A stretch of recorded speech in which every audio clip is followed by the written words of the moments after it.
협력 속에 사는 객체.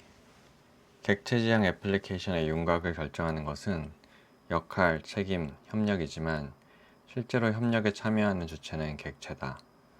만일 실행 중인 애플리케이션의 내부를 눈으로 직접 볼 수 있다면 그 안에는 쉴 새 없이 메시지를 주고받으며 협력하는 객체가 존재한다는 것을 확인할 수 있을 것이다. 인간의 세계에서 사람이 없으면 역할, 책임, 협력이 아무런 의미가 없는 것처럼 객체가 존재하지 않는 객체지향 세계 역시 아무런 의미가 없다. 어쨌든 객체지향을 객체지향이라고 부르는 이유는 패러다임의 중심에 객체가 있기 때문이다. 객체는 애플리케이션의 기능을 구현하기 위해 존재한다. 아주 작은 기능조차 객체 혼자 감당하기에는 버거울 정도로 복잡하고 거대하기 때문에 일반적으로 객체는 다른 객체와의 협력을 통해 기능을 구현하게 된다. 객체 지향 애플리케이션의 아름다움을 결정하는 것이 협력이라면 협력이 얼마나 조화를 이루는지를 결정하는 것은 객체다. 결국 협력의 품질을 결정하는 것은 객체의 품질이다. 협력 공동체 일원으로서 객체는 다음과 같은 두 가지 덕목을 갖춰야 하며 두 덕목 사이에서 균형을 유지해야 한다. 첫째, 객체는 충분히 협력적이어야 한다. 객체는 다른 객체의 요청에 충실히 귀 기울이고 다른 객체에게 적극적으로 도움을 요청할 정도로 열린 마음을 지녀야 한다. 외부의 도움을 무시한 채 모든 것을 스스로 처리하려고 하는 전지전능한 객체, 갓 오브젝트는 내부적인 복잡도에 의해 자멸하고 만다. 여기서 충분히 협력적이라는 말이 다른 객체의 명령에 따라 행동하는 수동적인 존재를 의미하는 것은 아니라는 사실에 주의하라. 객체는 다른 객체의 명령에 복종하는 것이 아니라 요청에 응답할 뿐이다. 어떤 방식으로 응답할지는 객체 스스로 판단하고 결정한다. 심지어 요청에 응할지 여부도 객체 스스로 결정할 수 있다. 위 사실로부터 객체가 갖춰야 하는 두 번째 덕목을 알 수 있다. 그것은 객체가 충분히 자율적이어야 한다는 것이다. 자율적이라는 단어의 뜻은 자기 스스로의 원칙에 따라 어떤 일을 하거나 자기 스스로를 통제하여 절제하는 것을 의미한다. 어떤 사물이 자신의 행동을 스스로 결정하고 책임진다면 우리는 그 사물을 자율적인 존재라고 말한다. 인간 사회는 자율적인 존재로 구성된 협력 공동체다. 사람들은 다른 사람의 요청에 따라 행동하지만 최대한 스스로의 판단에 따라 결정하고 행동한다. 캐시어는 손님이 주문하면 행동을 시작하지만 손님에게 음료를 주문하는 절차나 바리스타에게 접수 내역을 전달하는 방법은 스스로 결정한다. 손님이 캐시어에게 어떤 질문을 해야 하고 어떤 방식으로 바리스타에게 주문 내역을 전달하라고 지시하지 않는다. 캐시어는 요청에 대해 스스로 판단하고 행동하는 자율적인 존재다. 객체의 사회도 인간의 사회와 유사하다. 객체 공동체에 속한 객체들은 공동의 목표를 달성하기 위해 협력에 참여하지만 스스로의 결정과 판단에 따라 행동하는 자율적인 존재다. 객체 지향 설계의 묘미는 다른 객체와 조화롭게 협력할 수 있을 만큼 충분히 개방적인 동시에 협력에 참여하는 방법을 스스로 결정할 수 있을 만큼 충분히 자율적인 객체들의 공동체를 설계하는 데 있다. 상태와 행동을 함께 지닌 자율적인 객체. 흔히 객체를 상태와 행동을 함께 지닌 실체라고 정의한다. 이 말은 객체가 협력에 참여하기 위해 어떤 행동을 해야 한다면 그 행동을 하는데 필요한 상태도 함께 지니고 있어야 한다는 것을 의미한다. 커피를 제조하는 바리스타가 제조 방법을 모른다는 것이 말이 되지 않는 것처럼 객체가 어떤 행동을 하기 위해 필요한 상태를 알지 못한다는 것 역시 말이 되지 않는다. 객체가 협력에 참여하는 과정 속에서 스스로 판단하고 스스로 결정하는 자율적인 존재로 남기 위해서는 필요한 행동과 상태를 함께 지니고 있어야 한다. 객체의 자율성은 객체의 내부와 외부를 명확하게 구분하는 것으로부터 나온다. 객체의 사적인 부분은 객체 스스로 관리하고 외부에서 일체 간섭할 수 없도록 차단해야 하며 객체의 외부에서는 접근이 허락된 수단을 통해서만 객체와 의사소통해야 한다. 객체는 다른 객체가 무엇을 수행하는지 알 수 있지만 어떻게 수행하는지에 대해서는 알 수 없다. 커피를 주문하는 협력 과정에 참여한 손님과 캐시어, 바리스타는 외부의 간섭을 받지 않고 스스로 생각하고 스스로 판단하는 자율적인 존재였다. 객체의 관점에서 자율성이란 자신의 상태를 직접 관리하고 상태를 기반으로 스스로 판단하고 행동할 수 있음을 의미한다. 객체는 행동을 위해 필요한 상태를 포함하는 동시에 바리스타는 커피 제조 방법을 기억하고 있다. 특정한 행동을 수행하는 방법을 스스로 결정할 수 있어야 한다. 바리스타는 자신이 알고 있는 방법에 따라 커피를 제조한다. 따라서 객체는 상태와 행위를 하나의 단위로 묶는 자율적인 존재다. 과거의 전통적인 개발 방법은 데이터와 프로세스를 엄격하게 구분한다. 이에 반해 객체 지향에서는 데이터와 프로세스를 객체라는 하나의 틀 안에 묶어 놓음으로써 객체의 자율성을 보장한다. 이것이 전통적인 개발 방법과 객체 지향을 구분짓는 가장 핵심적인 차이다. 자율적인 객체로 구성된 공동체는 유지보수가 쉽고 재사용이 용이한 시스템을 구축할 수 있는 가능성을 제시한다. 협력과 메시지. 커피를 주문하기 위해 협력하는 사람들은 자신의 책임을 다하기 위해 다른 사람들에게 도움을 요청한다. 손님은 캐시어에게 주문된 커피를 요청하고 캐시어는 바리스타에게 커피를 제조해 줄 것을 요청한다. 인간들은 타인에게 도움을 요청하기 위해 다양한 방법을 활용한다. 가장 원초적인 의사소통 수단인 말부터 캐시어가 바리스타에게 도움을 요청하기 위해 컵 옆면에 적어놓은 글자까지 인간들은 원활한 협력을 가능케 하는 다양한 메커니즘을 통해 의사소통할 수 있다. 풍부한 메커니즘을 이용해 요청하고 응답할 수 있는 인간들의 세계와 달리 객체 지향의 세계에서는 오직 한 가지 의사소통 수단만이 존재한다. 이를 메시지라고 한다. 한 객체가 다른 객체에게 요청하는 것을 메시지를 전송한다고 말하고 다른 객체로부터 요청을 받는 것을 메시지를 수신한다고 말한다. 결과적으로 객체는 협력을 위해 다른 객체에게 메시지를 전송하고 다른 객체로부터 메시지를 수신한다. 따라서 객체 지향의 세계에서 협력은 메시지를 전송하는 객체와 메시지를 수신하는 객체 사이의 관계로 구성된다. 이때 메시지를 전송하는 객체를送信자, 샌더라고 부르고 메시지를 수신하는 객체를 수신자, 리시버라고 부른다. 메서드와 자율성. 객체는 다른 객체와 협력하기 위해 메시지를 전송한다. 수신자는 먼저 수신된 메시지를 이해할 수 있는지 여부를 판단한 후 미리 정해진 자신만의 방법에 따라 메시지를 처리한다. 이처럼 객체가 수신된 메시지를 처리하는 방법을 메서드라고 부른다. 객체 지향 프로그래밍 언어에서 메서드는 클래스 안에 포함된 함수 또는 프로시저를 통해 구현된다.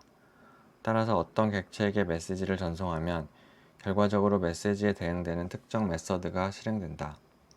메시지를 수신한 객체가 실행 시간에 메서드를 선택할 수 있다는 점은 다른 프로그래밍 언어와 객체 지향 프로그래밍 언어를 구분짓는 핵심적인 특징 중 하나다. 이것은 프로시저 호출에 대한 실행 코드를 컴파일 시간을 결정하는 절차적인 언어와 확연히 구분되는 특징이다. 메시지와 메서드의 분리는 객체의 협력에 참여하는 객체들 간의 자율성을 증진시킨다. 커피를 주문하는 협력 과정에서 커피 제조를 요청받은 바리스타는 커피 머신을 이용해 커피를 제조할 수도 있지만 커피 머신을 사용하지 않고 수작업만으로 커피를 제조할 수도 있다. 객체 지향의 개념에 비유하면 바리스타로 전달된 커피 제조 요청이 메시지이고 커피를 제조하는 구체적인 방법이 메서드이다. 커피 제조를 요청하는 캐시어는 커피가 제조될 것이라고 기대하지만 커피를 제조하는 구체적인 방법에 관해서는 관여하지 않는다. 따라서 바리스타는 커피 제조라는 메시지에 응답하기 위해 자신만의 자율적인 방법에 따라 커피를 제조할 수 있다.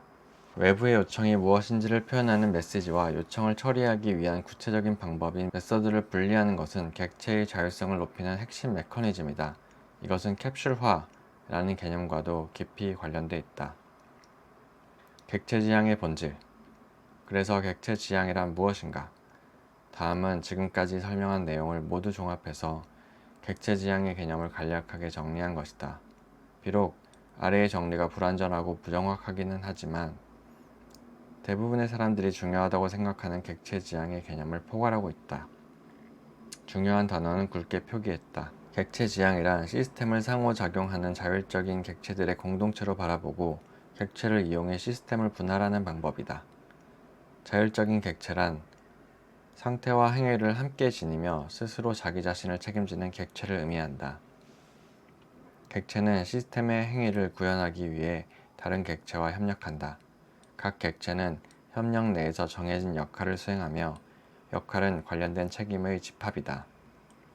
객체는 다른 객체와 협력하기 위해 메시지를 전송하고 메시지를 수신한 객체는 메시지를 처리하는 데 적합한 메서드를 자율적으로 선택한다. 객체를 지향하라. 에스키모인들의 언어에는 하늘에서 내리는 눈을 의미하는 어휘의 수가 무려 400여 개에 이른다는 이야기가 있다. 눈을 의미하는 어휘의 수가 적은 한국어와 달리 눈에 대한 풍부한 어휘를 보유하고 있는 에스키모인들은 눈의 다양한 상태와 미세한 차이를 잘 구분할 수 있다고 한다. 결과적으로 에스키모인들이 크레바스, 빙하 표면에 생긴 균열에 빠질 가능성은 한국인들이 크레바스에 빠질 가능성보다 훨씬 적을 것이다. 한국인에게는 거의 유사해 보이는 눈이라도 에스키모인들은 쉽게 구분할 수 있기 때문이다.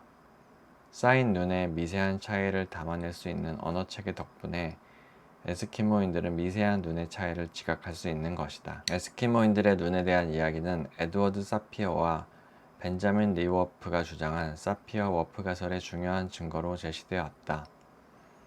사피어-워프 가설의 핵심은 언어가 인간의 사고를 지배한다는 언어 결정론으로 에스키모인들에게는 눈을 지칭하는 많은 어휘가 존재하기 때문에 한국인에 비해 눈에 관해 좀 더 상세하고 정확하게 생각할 수 있다는 것이다. 유감스럽게도 에스키모인들의 눈에 관한 이 흥미로운 이야기는 사실이 아니다.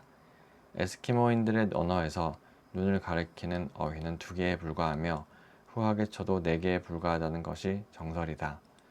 그렇다면 왜 이런 미신이 사실인 것처럼 널리 퍼지게 된 것일까? 스티븐 핑커는 언어 본능이라는 책에서 에스키모인들의 미신에 대한 자신의 견해를 다음과 같이 적고 있다. 인류학자 로라 마틴은 한 달이 건널 때마다 부풀려지는 도시의 전설처럼 어떻게 이 이야기가 부풀려졌는지 기록하고 있다. 1911년 보아스는 별 생각 없이 에스키모인들은 눈에 대해 서로 무관한 4가지 어근을 사용한다고 말했다. 워프는 그 수를 7개로 불렸고 더 많을 수도 있다고 암시했다. 그의 글은 여러 곳에 실렸고 마침내 언어학 관련 교과서와 대중서적에까지 인용되었다. 이를 계기로 다른 교과서, 즉 깜짝 지식 유의 신문 칼럼 등을 거치며 이 수치는 계속 부풀려졌다. 객체지향의 세계에서 클래스는 에스키모인들의 눈과 유사하다. 객체지향의 개념은 1960년대에 발표된 프로그래밍 언어인 시뮬라 67에서 출발했으며 객체지향의 인기를 주도한 것 역시 스몰토크와 C++, 자바로 대표되는 클래스 기반 프로그래밍 언어의 유행이었다. 초기 객체지향 프로그래밍 언어의 초점은 새로운 개념의 데이터 추상화를 제공하는 클래스라는 빌딩 블록에 맞춰져 있었다. 앨런 케이와 같은 객체지향 선구자들의 초기 의도와 달리 대부분의 사람들은 객체지향을 클래스를 지향하는 것으로 생각했다. 다양한 프로그래밍 언어가 출현하고 수많은 프로그래밍 서적이 출간되는 과정 속에서 클래스에 대한 중요성이 과하다 싶을 정도로 강조됐다. 한 다리를 건너면서 조금씩 부풀려지는 에스키모인들의 일화처럼 클래스의 중요성은 프로그래밍 언어라는 다리를 건너면서 조금씩 부풀려졌다. 그 결과 사람들은 객체 지향의 중심에 있어야 할 객체로부터 조금씩 멀어져 갔다. 이제 많은 사람들은 객체 지향이라는 말을 들으면 조건 반사적으로 클래스라는 단어를 떠올린다. 어떤 객체 지향 프로그래밍 언어를 이야기할 때 대부분의 사람들은 클래스를 정의하는 방법과 클래스 사이의 상속에 초점을 맞춘다. 많은 사람들은 UML, Unified Modeling Language의 가장 대표적인 다이어그램으로 클래스 다이어그램을 꼽는다.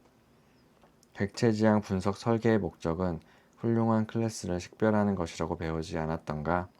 클래스가 객체 지향 프로그래밍 언어의 관점에서 매우 중요한 구성 요소인 것은 분명하지만 객체 지향의 핵심을 이루는 중심 개념이라고 말하기에는 무리가 있다. 자바스크립트 같은 프로토타입 기반의 객체 지향 언어에서는 클래스가 존재하지 않으며 오직 객체만이 존재한다. 프로토타입 기반의 객체 지향 언어에서는 클래스가 아닌 객체 간의 위임 메커니즘을 기반으로 한다. 지나치게 클래스를 강조하는 프로그래밍 언어적인 관점은 객체의 캡슐화를 저해하고 클래스를 서로 강하게 결합시킨다.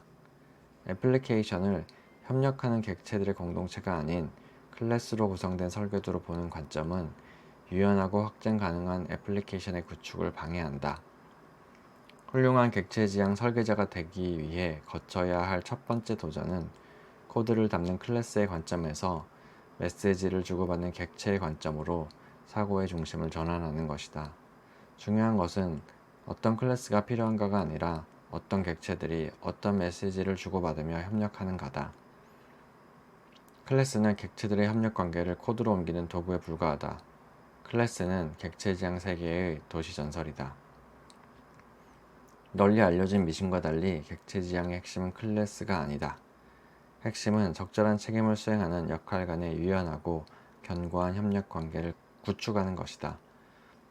클래스는 협력에 참여하는 객체를 만드는 데 필요한 구현 메커니즘일 뿐이다. 클래스가 중요하지 않다는 것이 아니라 단지 협력 구조와 책임을 식별하는 것에 비해 상대적으로 덜 중요하다는 것을 말하고 싶은 것이다. 객체 지향의 중심에는 클래스가 아니라 객체가 위치하며 중요한 것은 클래스들의 정적인 관계가 아니라 메시지를 주고받는 객체들의 동적인 관계다. 클래스의 구조와 메서드가 아니라 객체의 역할, 책임, 협력에 집중하라. 객체 지향은 객체를 지향하는 것이지 클래스를 지향하는 것이 아니다.